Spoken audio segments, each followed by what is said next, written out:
नमस्कार. मी सर्वांचं स्वागत करतो हवामान अपडेट या आपल्या यूट्यूब चॅनलवरती. मी नेता जाधव आणि आपण पाहणार 7 जून रोजीचा संपूर्ण महाराष्ट्र राज्याचा हवामानाचा अंदाज. महाराष्ट्रातील सर्व शेतकरी बंधू असेल, याचबरोबर सर्वांसाठी एक आनंदाची गोष्ट म्हणजे मान्सूनने आज महाराष्ट्रामध्ये एंट्री केली. कोकणाचा दक्षिण भाग म्हणजे सिंधुदुर्ग असेल, याचबरोबर कोल्हापूरचा दक्षिण भागापर्यंत मान्सूनने आज मजल मारली. पश्चिम बाजू अतिशय वेगाने पुढे सरकलेली पाहायला मिळते. मान्सूनने गोवा संपूर्ण जे राज्य असेल, याचबरोबर कर्नाटकचा पश्चिम भाग, केरळ आणि तमिळनाडू संपूर्ण राज्यामध्ये मान्सूनने आज कव्हर केला. याचबरोबर पूर्व बाजू जर पाहिली तर पूर्व बाजूने इम्फाळ असेल, मणिपूर असेल, या भागापर्यंत मान्सूनने आज मजल मारली. हळूहळू मान्सून पूर्व बाजू असेल, पश्चिम बाजू असेल, दोन्ही बाजूने पुढे सरकण्याची जे वातावरण आहे, ती वातावरणाची निर्मिती या ठिकाणी झालेली पाहायला मिळते. याचबरोबर राज्यात जर पाहिलं, राज्यामध्येही आज काही अंशी लाईटनिंग थंड सहित पावसाची दाट शक्यता आहे. याचबरोबर वाऱ्याची दिशा सिस्टम प्रणालीबद्दल आपण जर सर्वप्रथम पाहिलं तर अरबी समुद्राचा दक्षिण भाग असेल, म्हणजेच केरळ लगत, याचबरोबर या भागामधून जे वारं आहे ते वारं डायरेक्टली केरळ असेल, याचबरोबर कर्नाटक असेल आणि गोव्यापर्यंत दाखल होतं. याचबरोबर उत्तरेचा जो भाग जर पाहिला, उत्तरेकडून जे वारं आहे ते वारं राजस्थान मार्गे, गुजरात आणि राजस्थान मार्गे मध्य प्रदेशपर्यंत विखुरल्या स्वरूपात. याचबरोबर एक ट्रफ रेषा जी आहे ती राजस्थानचा उत्तर भाग, दिल्ली, याचबरोबर राजस्थानचा पूर्व भाग आणि उत्तर प्रदेश असेल, या भागापासून मध्य प्रदेश आणि मराठवाड्यापर्यंत अशी विखुरलेल्या स्वरूपात पाहायला मिळतं. याचबरोबर महाराष्ट्रामध्येही वाऱ्याचं डिस्कंटिन्युएशन पाहायला मिळतं. त्यामुळे सांगली असेल, याचबरोबर सोलापूर असेल, मराठवाड्याच्या बहुतांश भागामध्येही पाऊस आपल्याला पाहायला मिळणार आहे. याच्यामुळे लाईटिंग थंडरस्टॉर्मची ॲक्टिव्हिटी जास्त प्रमाणामध्ये होण्याची ही शक्यता आहे. याचबरोबर बिहारचा उत्तर भाग या भागामध्ये एक सर्क्युलेशन तयार आहे. तसेच बंगालच्या उपसागरामध्ये जे वारं आहे ती वारही आता पूर्व राज्य असतील, हे पूर्व राज्यामधून परत वारं हे आहे ते पश्चिम बंगाल आणि उत्तर प्रदेशकडे येण्याची दाट शक्यता आहे. याचबरोबर बिहार असेल, याचबरोबर झारखंड असेल आणि उत्तर प्रदेशचा पूर्व भाग असेल, या ठिकाणी तापमान काही अंशी वाढलेलं पाहायला मिळतं. याचबरोबर WD जे होता तो WD आता हळूहळू पुढे सरकून गेला आहे, मात्र त्याचा प्रभाव अजून उत्तर भारतामध्ये पाहायला मिळतं. कारण बाष्पयुक्त वारं ते आहे ते अरबी समुद्रामधून पंजाब असेल, राजस्थानचा उत्तर भाग असेल, या भागामध्ये पोहोचत आहे. त्यामुळे ढगांची निर्मिती त्या ठिकाणी आपल्याला पाहायला मिळतात. याचबरोबर सध्याच लेटेस्ट सॅटेलाइट इमेजनुसार जर पाहिलं, राज्याच्या बहुतांश भागामध्ये ढगाळ वातावरण पाहायला मिळतं. तसेच आज रात्रीचा पावसाचा अंदाज जर पाहिला तर आज रात्री कोल्हापूरचा संपूर्ण भाग असेल, चंदगड, आजरा, गडिंग्लज, गोदरगड, कागद, राधानगरी, पन्हाळा असेल, शाहूवाडी असेल, हातकणंगले, शिरवळ, या ठिकाणी लाईटनिंग थंडरस्टॉर्म सहित पाऊस पाहायला मिळू शकतो. तसेच सावंतवाडी, कुडाळ, वैभववाडी, कणकवली या ठिकाणी पावसाची शक्यता आहे. वेंगुर्ला, मालवण, देवगड या ठिकाणी ढगाळ वातावरण पाहायला मिळू शकतं. सांगली जिल्ह्याचा पश्चिम बाजू असेल, शिराळा तालुका असेल, इस्लामपूर असेल, वाळवा असेल, पलूस असेल, या ठिकाणी पाऊस पाहायला मिळणार आहे. तसेच कवठेमंकाळ, मिरज, आटपाडी, जत असेल, तासगावचा काय भाग असेल, या ठिकाणी ढगाळ वातावरण पाहायला मिळण्याची दाट शक्यता आहे. तसेच सातारा जिल्ह्याचा सातारा शहर असेल, कोरेगाव, याचबरोबर शिरवळ असेल, वाई, महाबळेश्वर या ठिकाणी हलक्या स्वरूपात पाऊस पाहायला मिळेल. तसेच पुण्याचा दक्षिण भाग असेल, भोर, बारामती, याचबरोबर शिरोळ या भागामध्येही पावसाची ॲक्टिव्हिटी काही प्रमाणामध्ये पाहायला मिळण्याची दाट शक्यता. मात्र हा पाऊस असेल तो काही वेळापुरताच त्या ठिकाणी पाहायला मिळेल. सोलापूर जर पाहिलं, उत्तर सोलापूर असेल, दक्षिण सोलापूर असेल, अक्कलकोट असेल, या ठिकाणी पाऊस पाहायला मिळेल. माढा, करमाळा या ठिकाणी पावसाची ॲक्टिव्हिटी पाहायला मिळतील. याचबरोबर बार्शी असेल, माळशिरस, पंढरपूर, मोहोळ, याचबरोबर मंगळवेढा आणि सांगोला या ठिकाणी काही अंशी ड्रायवेज राहू शकतं. ढगाळ वातावरण मात्र त्या ठिकाणी पाहायला मिळण्याची दाट शक्यता आहे. धाराशिवचा तुळजापूर, उमरगा आणि भूम पारंडा या ठिकाणी पावसाची शक्यता आहे. लातूर बहुतांश भाग ड्रायवेज राहणार आहे. याचबरोबर काही अंशी ढगाळ वातावरण पाहायला मिळू शकतं. नांदेडचा उत्तर भाग, हदगाव, भोकर, कळमुद्री, किनवट या ठिकाणी हलक्या मध्यम स्वरूपात पाऊस पाहायला मिळेल.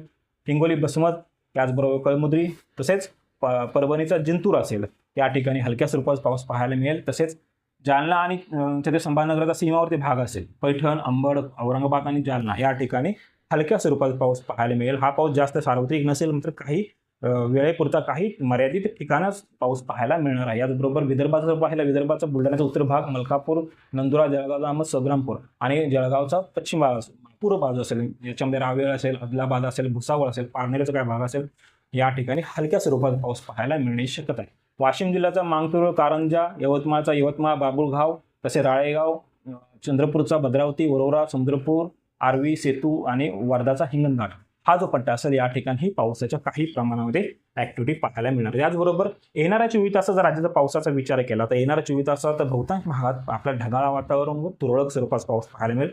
1-2 ठिकाणं अशी असतील त्या ठिकाणी जोरदार स्वरूपात पाऊस पाहायला मिळणार आहे. सर्वप्रथम कोकणाचं जर पाहिलं, कोकणाचा सिंधुदुर्ग, रत्नागिरी संपूर्ण जिल्ह्यामध्ये पाऊस पाहायला मिळणार आहे. रायगडचा दक्षिण भाग असेल, याचबरोबर पश्चिम भाग, अलिबाग, रोहा, माणगाव, याचबरोबर पोलादपूर या ठिकाणी ढगाळ वातावरण, तुरळक स्वरूपात पाऊस पाहायला मिळेल. पेन, पाली, खालापूर या ठिकाणी शक्यतो करून पाऊस पाहायला मिळणार नाही, मात्र ढग निर्मिती त्या ठिकाणी होऊ शकते. मुंबई, ठाणे, पालघर, कल्याण हा संपूर्ण भाग असेल, या ठिकाणी आपल्याला ढगांची निर्मिती पाहायला मिळण्याची शक्यता आहे. मात्र रात्रीचा त्या ठिकाणी गरमी त्रास त्या ठिकाणी पाहायला मिळू शकतो. तसेच पश्चिम महाराष्ट्रात सोलापूर जिल्ह्याचा उत्तरेचा संपूर्ण भाग असेल, बार्शी, मोहोळ, सोलापूर असेल, उत्तर सोलापूर असेल, दक्षिण सोलापूर असेल, अक्कलकोट असेल, या ठिकाणी हलक्या मध्यम स्वरूपाचा पाऊस. मंगळवेढा, सांगोला, माळशिरस, माढा, करमाळा व पंढरपूर या ठिकाणी हलक्या स्वरूपाचा पाऊस पाहायला मिळण्याची दाट शक्यता आहे. सांगली जिल्ह्याचा जत, कवठेमंकाळ, मिरज, तासगाव, वाळवा, शिराळा या ठिकाणी शक्यतो करून पावसाची जी व्याप्ती असेल ते कमी राहणार आहे. ढगाळ वातावरण पाहायला मिळू शकतं. पावसाची शक्यता फार कमी आहे. मात्र आटपाडी, खानापूरचा उत्तरेचा भाग असेल, या ठिकाणी हलक्या स्वरूपात पाऊस पाहायला मिळेल. कोल्हापूरचाही दक्षिण भाग असेल, बुदरगड, आजरा, चंदगड, गडिंग्लज या ठिकाणी हलक्या स्वरूपात पाऊस. शाहूवाडी, पन्हाळा, हातकणंगले, शिरोळ या ठिकाणी पावसाची शक्यता फार कमी आहे. याचबरोबर सातारा जिल्ह्याचा बहुतांश संपूर्ण भाग असेल, कोरेगाव, पलटण, वाई असेल, शिरवळ असेल, वडूज, दहिवडी, कराड, पाटण, मेढा, महाबळेश्वर या ठिकाणी हलक्या स्वरूपात पाऊस पाहायला मिळेल. तसेच पुणे जिल्ह्याचा बहुतांश दक्षिण बाजू संपूर्ण असेल, याच्यामध्ये इंदापूर, बारामती, दौंड, सासवड, भोर, शिरूर आणि पौंड या ठिकाणी हलक्या स्वरूपात पाऊस. वडगाव, राजगुरुनगर, पुणे शहर असेल, जुन्नर असेल, घोड असेल, याच ठिकाणी मात्र ढगाळ वातावरण पाहायला मिळणार. अहिल्यानगरचा पाथर्डी असेल, शेगाव असेल, नेवासा असेल, या ठिकाणी जोरदार स्वरूपात पाऊस पाहायला मिळू शकतो. कर्जत, श्रीगोंदा, पारनेर, राहुरी, नगर तालुक्याचा जर विचार केला, या ठिकाणी आपल्याला ढगाळ वातावरण, तुरळक स्वरूपात पाऊस पाहायला मिळेल. तसेच अकोला, संगमनेर, कोपरगाव या ठिकाणी ड्राय वेदर राहू शकतं. याचबरोबर मग खांदेचा विचार केला, खानदेशी नाशिक जिल्ह्यात येवला, नांदगाव, चांदवड या ठिकाणी पाऊस पाहायला मिळण्याची दाट शक्यता आहे. मात्र हा पाऊस कमी असेल, जास्त जोरदार पाऊस त्या ठिकाणी पाहायला मिळणार आहे. त्याचबरोबर धुळे आणि नंदुरबार या ठिकाणी ड्राय वेदर राहू शकतं. जळगाव जर पाहिलं, जळगावचा चोपडा, यावळ, रावेत व जामनेर, भुसावळ या ठिकाणी हलक्या स्वरूपात पाऊस पाहायला मिळेल. याचबरोबर मराठवाड्याचा विचार केला, मराठवाड्याचा बहुतांश संपूर्ण जिल्हे असते, याच्यामध्ये नांदेड आणि हिंगोली वगळता संपूर्ण जिल्हे या भागामध्ये पावसाची ॲक्टिव्हिटी आपल्याला पाहायला मिळण्याची दाट शक्यता. याच्यामध्ये धाराशिव, लातूर, बीड, परभणी, जालना, छत्रपती संपूर्ण तालुके असतील, संपूर्ण भाग असेल, या ठिकाणी पाऊस पाहायला मिळणार आहे. मात्र नांदेड आणि हिंगोलीच्या बहुतांश भागामध्ये हा ढगाळ वातावरण पाहायला मिळू शकतं. काही ठिकाणी ड्राय वेदर पाहायला मिळणार. याचबरोबर विदर्भाचा जर विचार केला, विदर्भाचा बुलढाण्याचा दक्षिण भाग असेल, लोणार, सिंदखेड, चिखली हलक्या स्वरूपाचा पाऊस. उत्तरेचा भाग जर पाहिला, ठिकाणी ड्राय वेदर राहू शकतं. वाशिमचा संपूर्ण जिल्हा, यवतमाळचा पश्चिम संपूर्ण भाग असेल, अकोला संपूर्ण भाग असेल, अमरावतीचा पश्चिम भाग या भागामध्ये ढगाळ वातावरण, तुरळक स्वरूपाचा पाऊस पाहायला मिळेल, काही वेळापुरता, काही पर्टिक्युलर लोकेशनसाठीच. याचबरोबर संपूर्ण पूर्व भाग असेल, याच्यामध्ये यवतमाळ पूर्व, अमरावती पूर्व, वर्धा, नागपूर, भंडारा, गोंदिया, चंद्रपूर, गडचिरोली संपूर्ण भागामध्ये ड्राय वेदर राहण्याची दाट शक्यता आहे. पाऊस जर झाला त्या ठिकाणी, तो फक्त काही पर्टिक्युलर एरियामध्ये ढगांची निर्मिती होऊ शकते व पाऊस पाहायला मिळू शकतो. याचबरोबर IMD म्हणजे हवामान खात्याच्या अंदाजानुसार जर पाहिलं तर येणाऱ्या 24 तासाच्या राज्याच्या बहुतांश भागामध्ये आपल्याला लाइटनिंग थंडरचा व येलो अलर्ट जारी करण्यात आला. याच्यामध्ये सर्वप्रथम कोकणात जर पाहिलं तर रायगड असेल, रत्नागिरी, सिंधुदुर्ग या ठठिकाणी काही अंशी जोरदार स्वरूपात पाऊस पाहायला मिळतोय.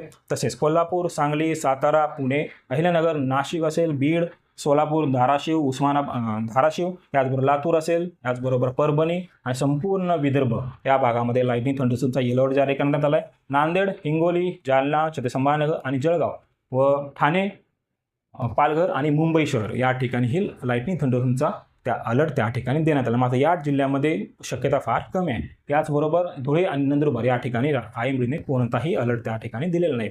तर हे होतं येणाऱ्या 24 तासाचं राज्याचं हवामान अपडेट. जर आता आपण हवामान अपडेट या YouTube चॅनल सबस्क्राईब केलं नसेल तर कृपया सबस्क्राईब करा. धन्यवाद.